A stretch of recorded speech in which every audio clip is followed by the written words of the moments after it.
بسم الله والصلاة والسلام على رسول الله وعلى آله ومن والاه.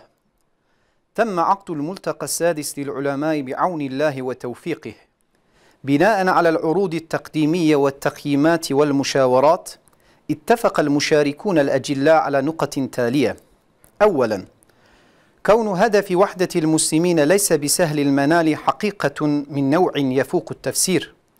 بالتالي إنه من المعلوم لدينا أن الوحدة ليست من الأمور التي تتحقق على الفور، ومع ذلك لا ينبغي التساهل في اتخاذ الخطوات المتعينة، علما بأن كل مرحلة نتجاوزها تقربنا من الهدف. وفي هذا السياق، في حين أن محبة جميع المسلمين من القلب ستكون خطوة الأولى نحو الهدف، فإن القرار المشترك من الفئات الإسلامية بعدم العداوة لبعضهم البعض مهما كانت الظروف سيعد تغلبا على مشكلة أساسية. ثانيا، الوقوف ضد التطبيع مع الكيان الصهيوني ومعادته إلى أن ينسحب من الأراضي المحتلة واجب الأمة بأسرها. هذه المقاومة لديها القدرة على توحيد المسلمين حول القدس والمسجد الأقصى أيضا. ومما لا شك فيه إن العلماء بما هم أكثر الناس علما وبصيرة بهذه الأمور على أكتافهم مسؤولية رفع مستوى وعي الأمة حول هذا الموضوع. ثالثا، يدرك العالم الغربي أن الحضارة الإسلامية هي أكبر عقبة أمام تحقيق حلمي في أن يكون الحضارة الحية الوحيدة على وجه الأرض، مما يجعله لا يتردد في محاربة الإسلام والمسلمين بكل الوسائل المتاحة. ستكون مهمتنا الأكثر أهمية في مواجهة هذه الهجمات هي جعل هذه الهجمات مرئية للرأي العام العالمي، ومن ثم إظهار عزمة الحضارة الإسلامية للعالم كلها من خلال دعاية مضادة القوية. رابعا، أثر وباء كورونا بشكل عميق على العالم الإسلامي كما أثر على العالم أجمع. يبدو أن هذا التأثير وربما مع انضمام أوبية جديدة سيستمر لبضع سنوات أخرى. لذلك علينا التعود على التعايش مع مثل هذه الأوبئة، وأن لا نسمح لهذه الجائحة بإعاقة دون عباداتنا وتعليمنا ومسؤولياتنا الاجتماعية. خامسا، كما لا يمكن كتابة التاريخ القدسي دون إحياء ذكرى القائد العظيم صلاح الدين، لا يتأتى كتابته مع تجاهل الإنجازات وإسهامات الأكراد. فالأكراد كما حاولوا دوما الوفاء بمسؤولياتهم مع إدراكهم لواجباتهم تجاه القدس، فإنهم ما زالوا مدركين لها في عصر الراهن أيضا. سادسا، لقد قضت كتب العقدية والكلامية السابقة بأفضل الطريقة على الهجمات المتوجهة على الإسلام وعقيدته في حين تدوينها. اليوم يتم شن هجمات جديدة من اتجاهات مختلفة وبطريقة غير مألوفة تماما، مما يجعل الرد على هذه الهجمات الفكرية اكتفاء بتراث القديم شبه المستحيل. لذلك يجب إجراء دراسات جادة ضد الاعتداءات على العقيدة الإسلامية، وصد الهجمات بأدلة منطقية مقنعة في الجغرافية الكردية خاصة والعالم الإسلامي عموما. سابعا، تتطلب المسؤولية الدينية الدفاع عن حقوق كل ذي حق. في يومنا هذا الأكراد محرومون من العديد من حقوقهم الإنسانية، ولا شك أن الدفاع عن هذه الحقوق وبذل الجهد اللازم لاستعادتها واجب ديني وإنساني.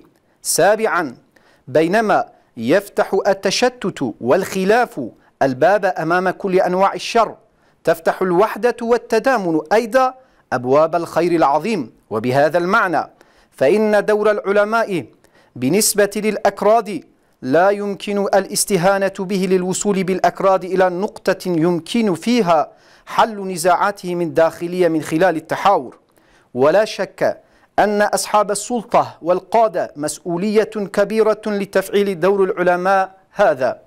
تاسعا، لقد ساهم الأكراد بصفتهم عضوا مهما في الأمة الإسلامية في الحضارة الإسلامية وثقافتها عبر التاريخ. مئات العلماء من ابن صلاح إلى ابن أثير، ومن الآمدي إلى ابن تيمية، ومن أحمد نعيم بابان زادة إلى أستاذ سعيد النرسي حملوا راية العلم، وما زالوا أمثالهم يواصلون حملها بإذن الله تعالى. والسلام عليكم ورحمة الله وبركاته.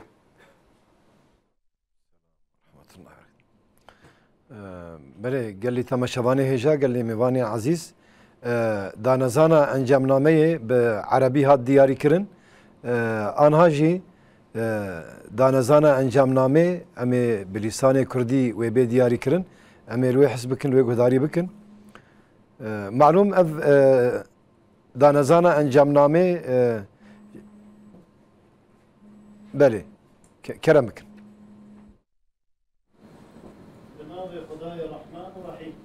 حمد رب عالم رأيه صلاة وسلام لسر رهبر إنسانيته پیغمبر ما حضرت محمد لآل و أصحاب ويبه ما بعون آلیکاری خدا هفدیتنا عالم آششان پیک آنی دپی پیشکشی نرخاندن و شیورینان بشدار مین عزیز لسر خال و خصوص لجیر مطابق بونه آرمانجا یکیتیا مسلمانان نه مقصدک هیسانه او یک نه حوجه یگوتنه جلو دما ام بحثا یکیتی و اتحاد مسلمان دکن ام دزانن کو و او آرمانج تاولو زو بزو پیک نه لیدوی اویا جگاوین کو و دوی ریده بین آویتن را نبن آستنگ لورا هر قناغا دوی ریده پیک هاتی اوی ما هی بهتر نیزی مقصده بکه دوی واریده گاوا پیشین بدل حز کرنا مسلمان آیه شرط و مرج چه دبن بلا ببن اهل و جماعت مسلمانان قرار و بریار بدن که و گله بری هف ندن دوی ریده چه تشت هبه اوی قوناغه که پر گرینگا پیک هاتی به وظیفه و پیویا همی امته که لدج نورمال بونا بإسرائيل ربو لدج نورمال بونا بإسرائيل را و دجمنانتيا إسرائيل بك حتى كو جوار مقدس و بيروز ايكو إشغال كريه بقوراندن اف برخدان پوتانسیلا کو مسلمانان لدور قدس و مسجد اقصای بکه یک جی دخواده دحوینه بیشک دوی واریده شیار کرنا امت جی وظیفه عالمه کو جوه خصوصیت هری زیده آگاه دارن عالم غربی دزانه کو لبر خیال وانا پیکانینا مدنیتا تنی دجی مدنیتا اسلامیه جلو بهمی درفت و امکان خواه ایریش اسلامی و مسلمانان دکن لبر وان ایریشان وظیفه میا هری گرینگ لبر چاوه عالم دنیای اشکره کرنا وان ایریشانو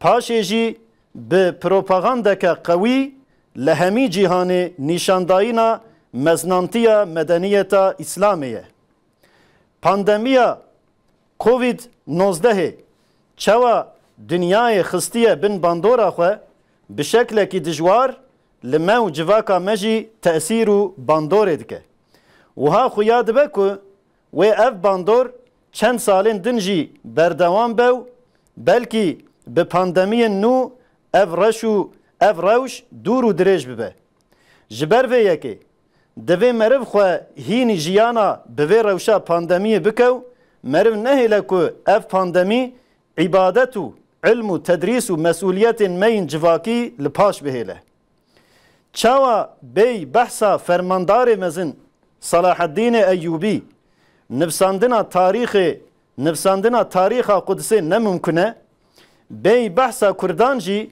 نفساندنا قدسی نممکنه کرد ده هر دوره ده جبو قدسی مسئولیت خواه دزانبونو هولا pekanina van berpirsiyarên xwe dane îro jî di îdraka van mesuliyetê xwe de ne.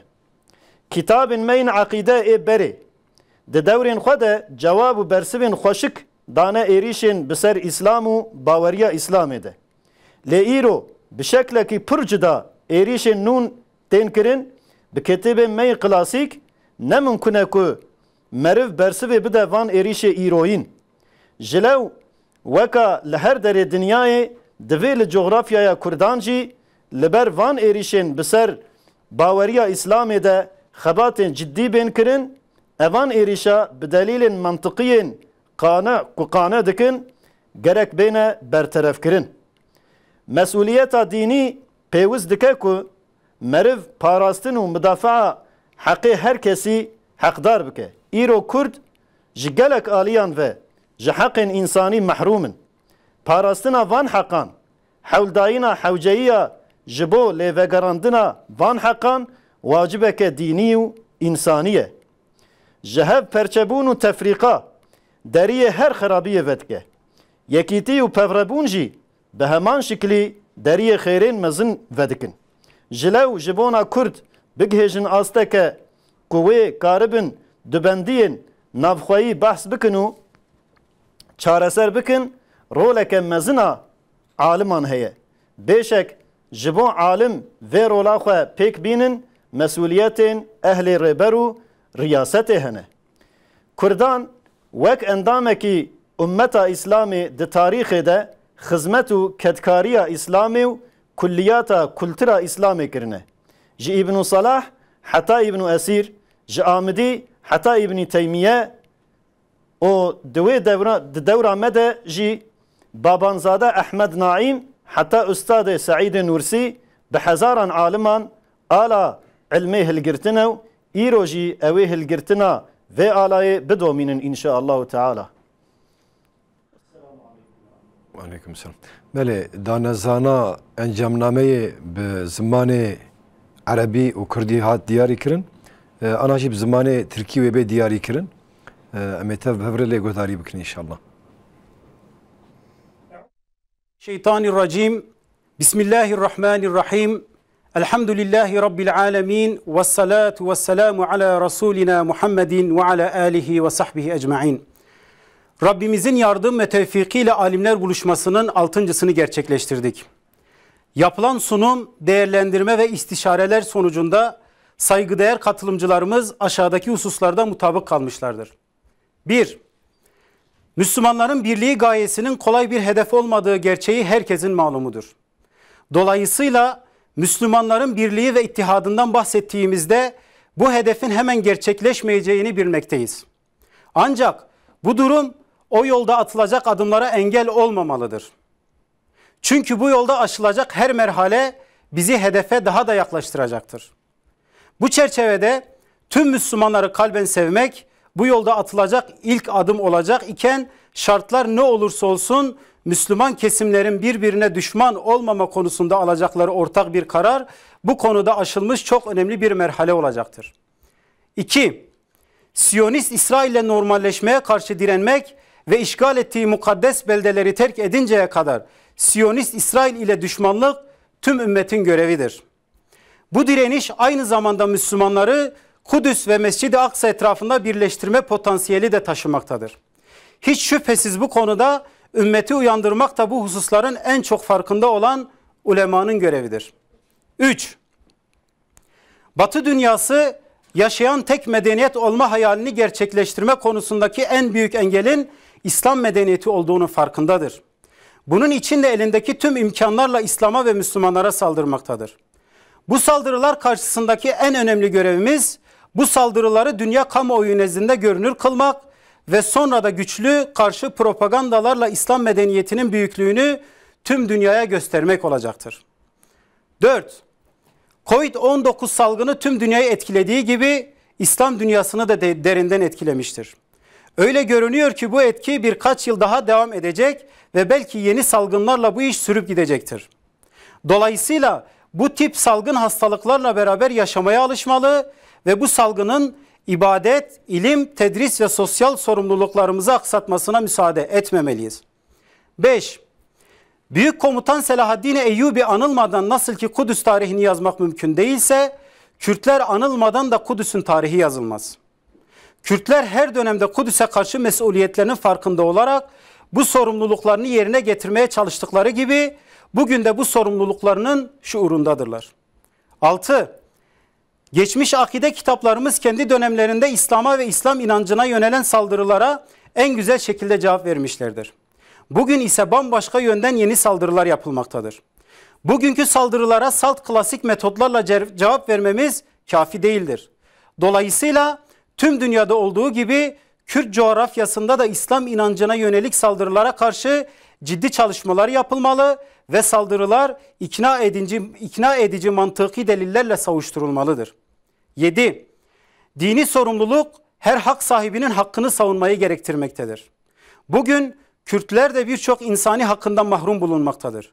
Bu hakları savunmak, bu hakların geri iadesi için gerekli çabayı göstermek dini ve insani bir vecibedir. 8. Parçalanma ve tefrika her türlü kötülüğün kapısını açarken birlik ve beraberlik de aynı şekilde büyük hayırların kapısını açmaktadır. Bu anlamda Kürtlerin iç ihtilaflarını konuşarak çözebilecekleri bir noktaya ulaşmaları için ulemanın oynayacağı rol büyüktür. Şüphesiz ulemanın bu rolünü oynayabilmesi için de riyaset ehlinin sorumluluklarını bilmektedir. 9. Kürtler İslam ümmetinin önemli bir uzvu olarak tarih boyunca İslam'a ve İslam kültür külliyatına katkıda bulunmuşlardır. İbn-i Salah'tan İbn-i Esir'e, Amidi'den İbn-i Teymiye'ye ve çağımızda Babanzade Ahmet Naim'den Üstad Said Nursi'ye kadar binlerce alim ilim bayrağını taşımışlardır. Ve bugün de taşımaya devam edeceklerdir inşallah. Davamızın sonu alemlerin Rabbine hamd etmektir. Esselamu aleyküm ve rahmetullahi ve berekatuhu.